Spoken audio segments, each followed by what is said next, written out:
கிறிஸ்துவுக்குள் பிரியமானவர்களே, இயேசு கிறிஸ்துவின் நாமத்தினாலே உங்களுக்கு என் ஸ்தோத்திரங்களையும் ரோஷ் ஹஷானா நல்வாழ்த்துதல்களையும் இந்த நாளிலும் கூட நான் கூறிக்கொள்கிறேன். இந்த 5786 புதிய ஆண்டுக்குள் தேவன் நம்மை கடத்தி கொண்டு வந்ததற்காக நான் நன்றிகளையும் ஸ்தோத்திரங்களையும் ஏறெடுக்கிறேன். இந்த புத்தாண்டு வாழ்த்துதலை சொல்வதோடு கூட வாக்குத்தத்தமானது எசாயா 62 அதிகாரம் 8 இனி நான் உன் தானியத்தை உன் சத்துருக்களுக்கு ஆகாரமாக கொடேன். ஆமென், ஹல்லேலூயா, ஸ்தோத்திரம்.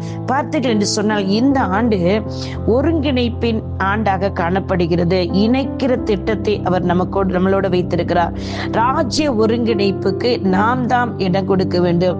இணைப்பதற்கு தேவன் திட்டமிட்டிருக்கிறபடினால், அதாவது வானத்தையும் பூமியும் படைத்த நாளாக இந்த ரோஷ் ஹஷானா சொல்லப்படுகிறது என்று சொன்னால், வானத்தில் பரலோகத்தில் என் தேவனாய் கர்த்தர் எதையெல்லாம் நம்மளை கொண்டு பூமியில் செய்ய வேண்டும் என்று அவர் சித்தம் கொண்டிருக்கிறாரோ அதையெல்லாம் உங்களை என்னை கொண்டு அவர் செய்ய சித்தம் உள்ளவராய் காணப்படுகிறார்.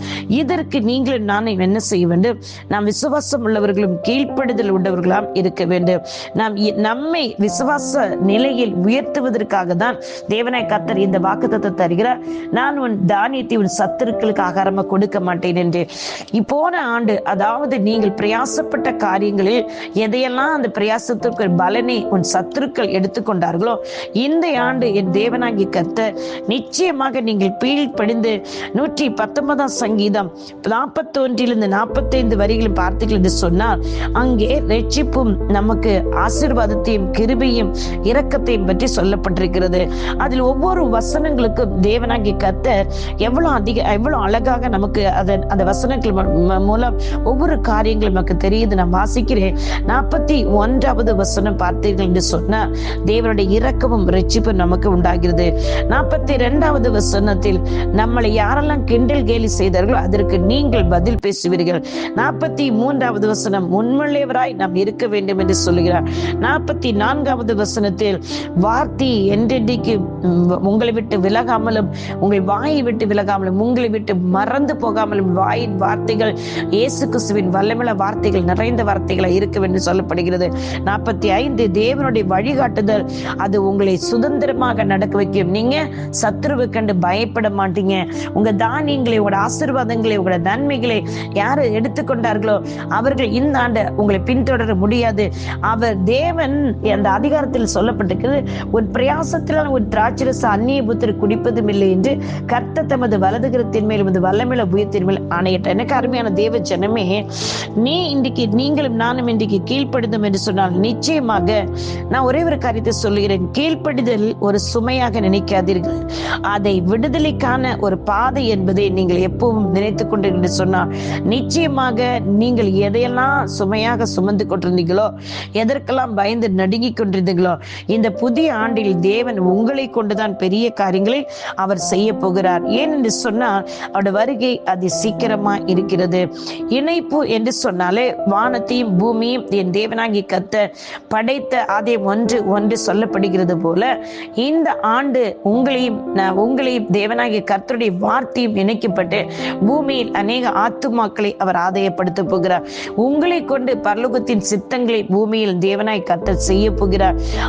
பார்த்தீர்கள் என்று சொன்னால், 1 சாமுவேல் 1 அதிகாரம் 26 27 28, அன்னாள் பாருங்கள், குழந்தை இல்லாமல் அவள் அழுது புலம்பி தவித்துக் கொண்டிருக்கும் பொழுது, ஆலயத்தில் இருந்து அவள் அழுது புலம்பிக் கொண்டிருக்கும் பொழுது, அங்கே அவள் சொல்லுகிறாள், தேவனுக்காக அந்த குழந்தையை பெற்றெடுத்தேன் என்று சொல்லி.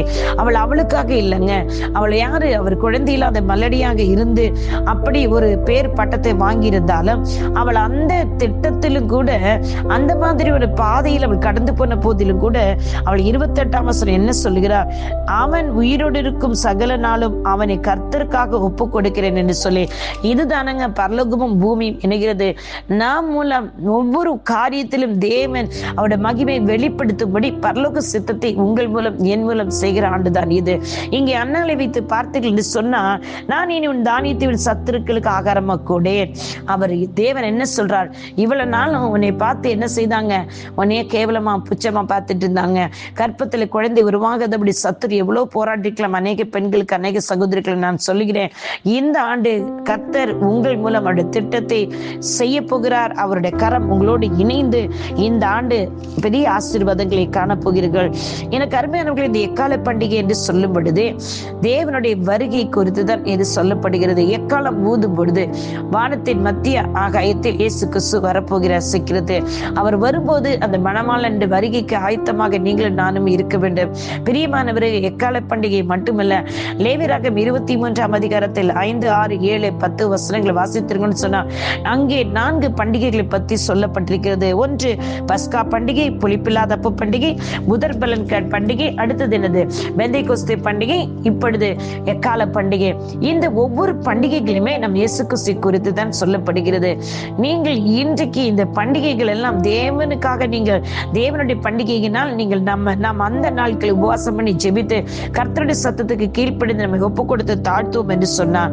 கிறிஸ்து பூமிக்கு வந்து மரித்து அடக்கம் பண்ணப்பட்டு உயிர்த்தெழுந்து பரலோகத்துக்கு ஏறி சென்று மறுபடியும் அவர் வந்து நம்மளை அழைத்து செல்வ சொல்லப்பட்ட வாக்குத்தத்தங்கள் அத்தனையும் இந்த 4 பண்டிகைகளும் அடங்கி இருக்கிறது.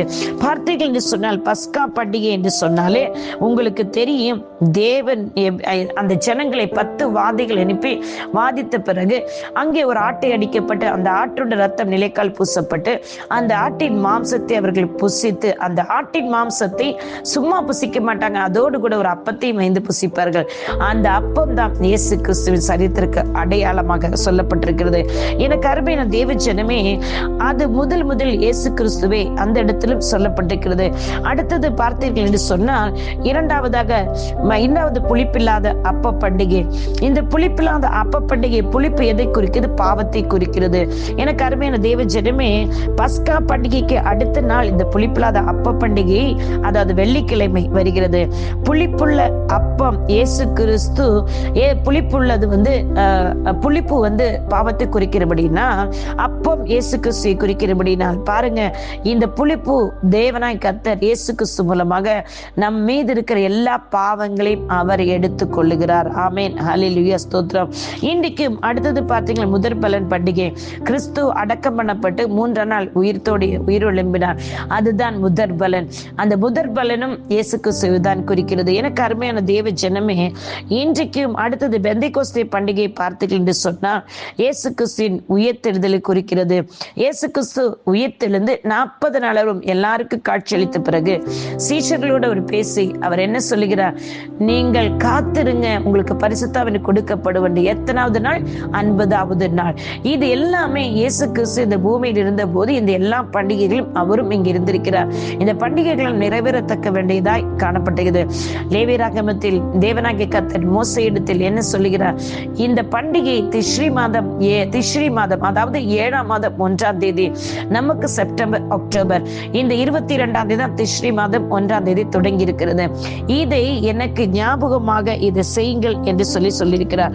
இது தேவனுடைய பண்டிகையாக ஆசிரியங்கள் என்று சொல்லி தெளிவாக அந்த வார்த்தைகளை நாம் வாசிக்கிறோம். எனக்கு அருமையான தேவ ஜனமே, இந்த பண்டிகைகள் எக்காலம் ஊதப்படும் பொழுது எப்படி இயேசு கிறிஸ்து பரலோகத்துக்கு ஏறி சென்றாரோ அவர் மறுபடியும் வருவார். மறுபடியும் வந்து மனமாட்டிகளாக நம்மை அழைத்து செல்ல வருகிறார். அந்த அழைத்து செல்ல வருகிற அவருக்கு நீர் ஆயத்தமாய் காணப்படுகிறாயா? எக்கால சத்தத்தை கேட்கும் போது விழித்தெழும்ப. இஸ்ரவேல் ஜனங்களும் அப்படிதான். அவர்களை வந்து அந்த எகிப்திலிருந்து அழைத்து கொண்டு வரும்போது அவர்கள் எக்காலத்தை ஊதும்போது அவர்கள் ஆயத்தமாவார்கள். அந்த எக்கால சத்தம் கேட்க அவர்கள் எல்லாரும் ஒருங்கிணைக்கப்பட்டு ஒன்று சேருவார்கள். சேர்ந்து அவர்கள் கானான் தேசத்துக்குள் புறப்பட்டு போனார்கள். எனக்கு அருமையான தேவ ஜனமே, இந்த எக்கால பண்டிகை என்று சொல்லும் பொழுது இன்னும் நாம் வேதத்தில் அநேக இடங்களில் நாம் வாசிக்கிறோம் அல்லவா?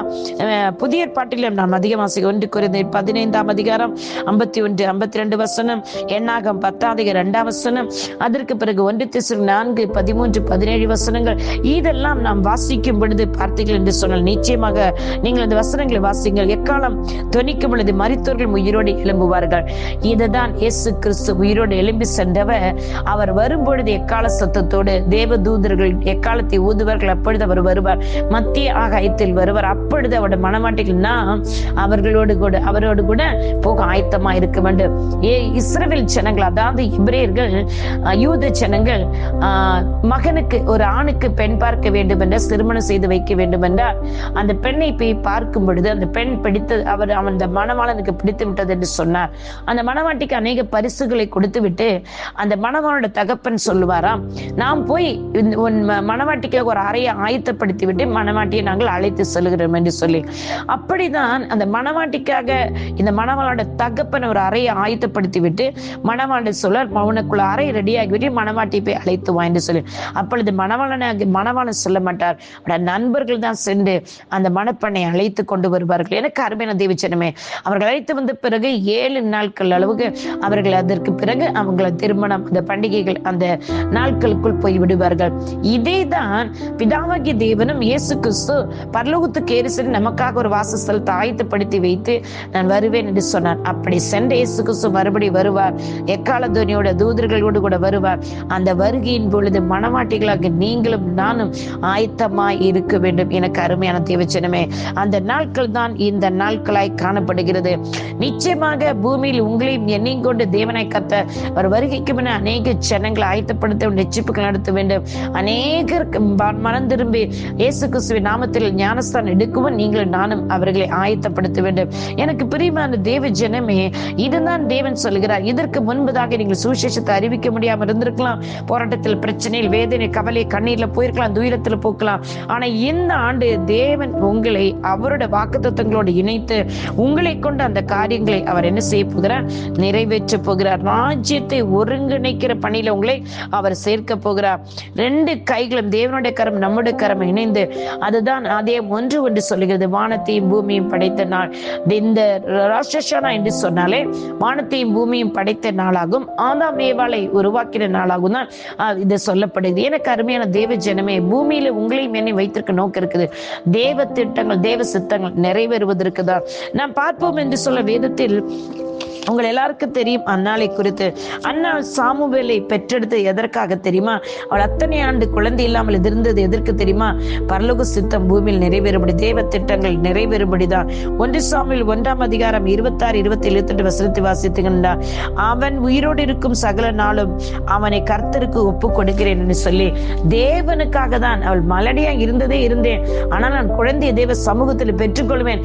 நான் பெற்றுக்கொள்ளுகிறது எதற்காக? தேவனுக்காக அவனை ஒப்பு கொடுப்பது என்று சொல்லிதான்.